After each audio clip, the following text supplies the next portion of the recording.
Hello.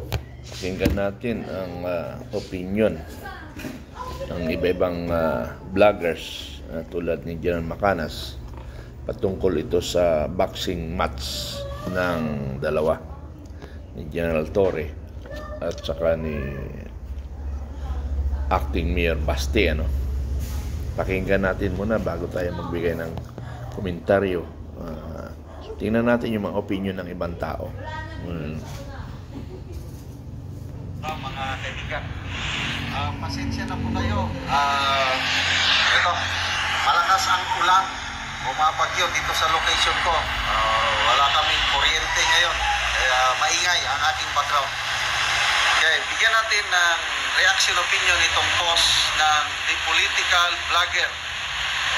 Sabi niya, General Torre is actually doing this. Ano yung doing this? Yung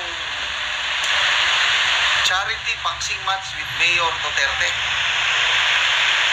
Grabe talaga ang pagkahanda niya.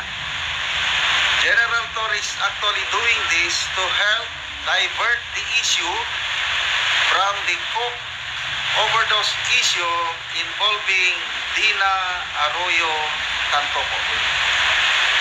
By her, meaning Dina Tantoco, by her admission to the Beverly Hills Police that she and her husband Paulo were doing coke has brought the issue to the doorstep of Malacanang.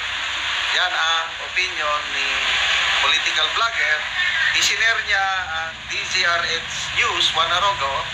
Sabi dito, watch PNP Chief General Nicolas Torre III tuloy sa paghahanda sa charity boxing match between Baste Duterte, maagang tumakbo sa PNP Oval sa gitna ng malakas na ulan. Ayon kay PNP spokesperson Brigadier General Jane Fajardo, naka 10 rounds ng takbo si Torre ngayong Biyernes.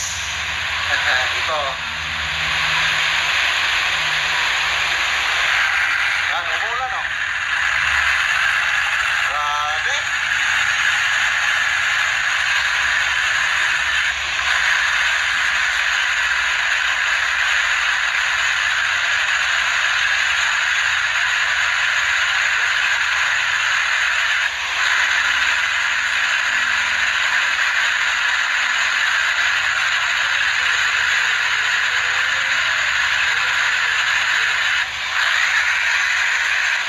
So, ano sa tingin nyo, mga kaibigan?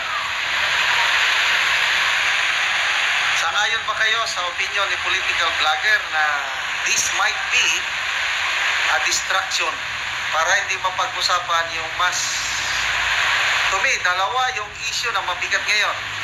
Yung Tantoco issue at saka itong top negotiator 19-0 tariff deal. Kawawa sila ngayon sa palasyo, paano nila depensahan itong dalawang mabibigat na pangyayari. Kasi connected sabi ni Mr. Tiglao, Robin Tiglao, connected itong Tantoco Beverly Hills report issue dito sa nangyaring kawawa, lopsided deal. So, kung ako inyong tatanungin, yes, malaking possibility, opinion ko lang ito, na diversion lang ito. Sa isang banda, parang nakakatuwa ba na magkakaroon ng charity boxing match between Baste and Torre. Parang ito na, buhos ng galit ni Mayor Baste.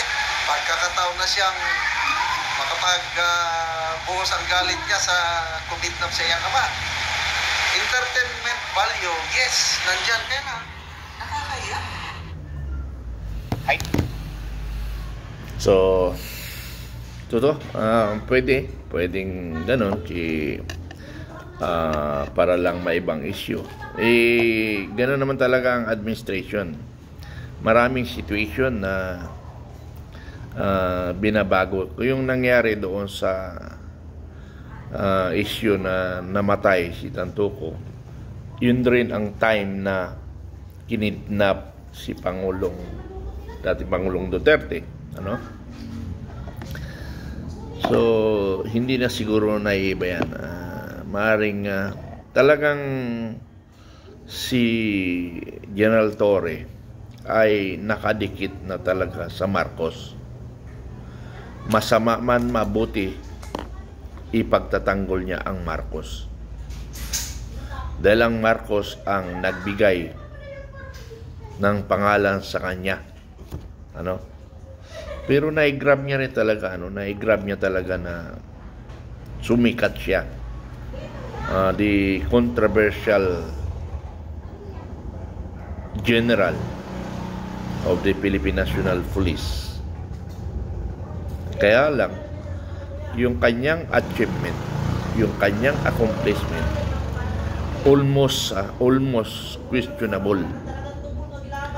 Yung pagka-general niya, pagka-position niya, lahat para bang hinog sa pilit ang accomplishment ni General Torre. So parang hindi maganda sa paningin ng taong bayan at most especially sa kanilang organization. Siya yung the most controversial general among the Philippine National Police. At si General Torre ay kauna-unahang PNPA, naging PNP chief. Kailan ba nagsimula ang PNPA? 1981 o 82? Kasi nga yung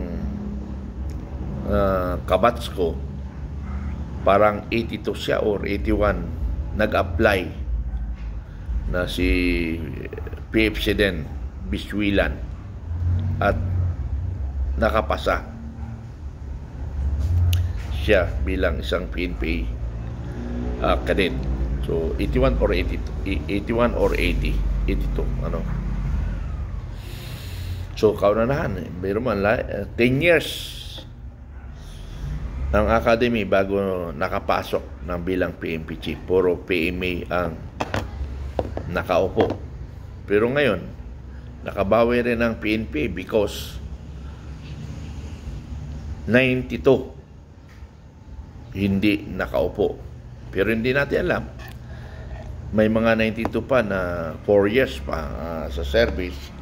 So maring after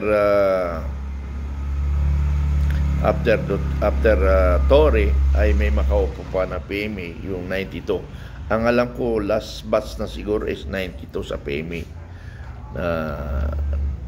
na nakapasok. Pero balik tayo sa boxing match. Pero mayroong kahilingan may kahilingan